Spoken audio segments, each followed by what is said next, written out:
नमस्कार, आज मी साबुदाण्याची खिचडी बनवत आहे।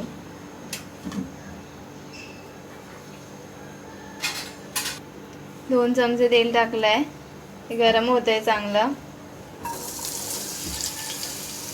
त्यात चिरलेला बटाटा टाकायचा,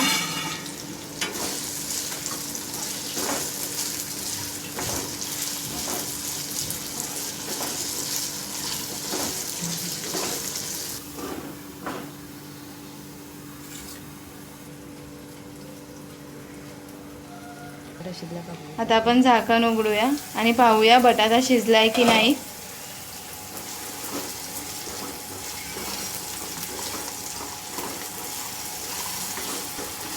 गॅस मध्यमच ठेवायचा आहे।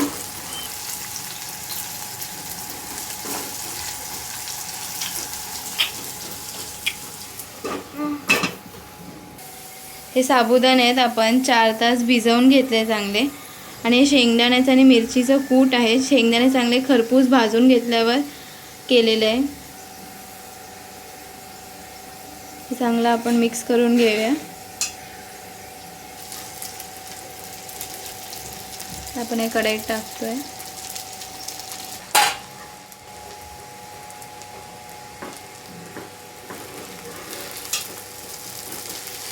चांगलं फ्राय करून घेऊया आपण।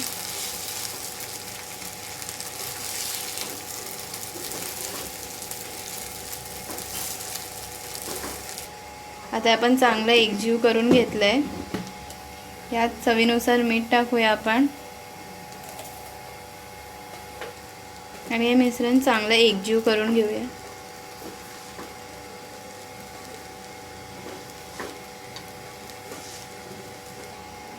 यात चवीनुसार साखरही टाकूया आपण आणि परत चांगलं मिक्स करूया। साखर टाकल्यानंतर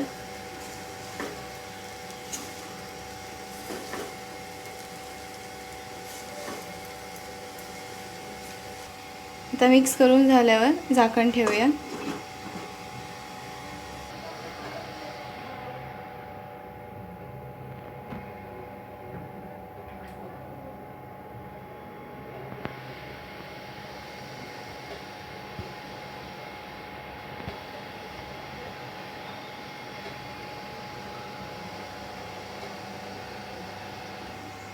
आता 5 मिनिटांनंतर आपण चेक करूया।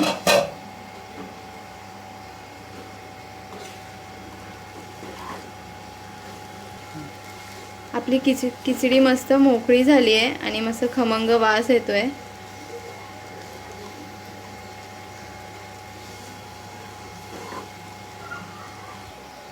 आता आपली खिचडी चांगली शिजलेली आहे आणि सर्व करण्यासाठी एकदम रेडी आहे।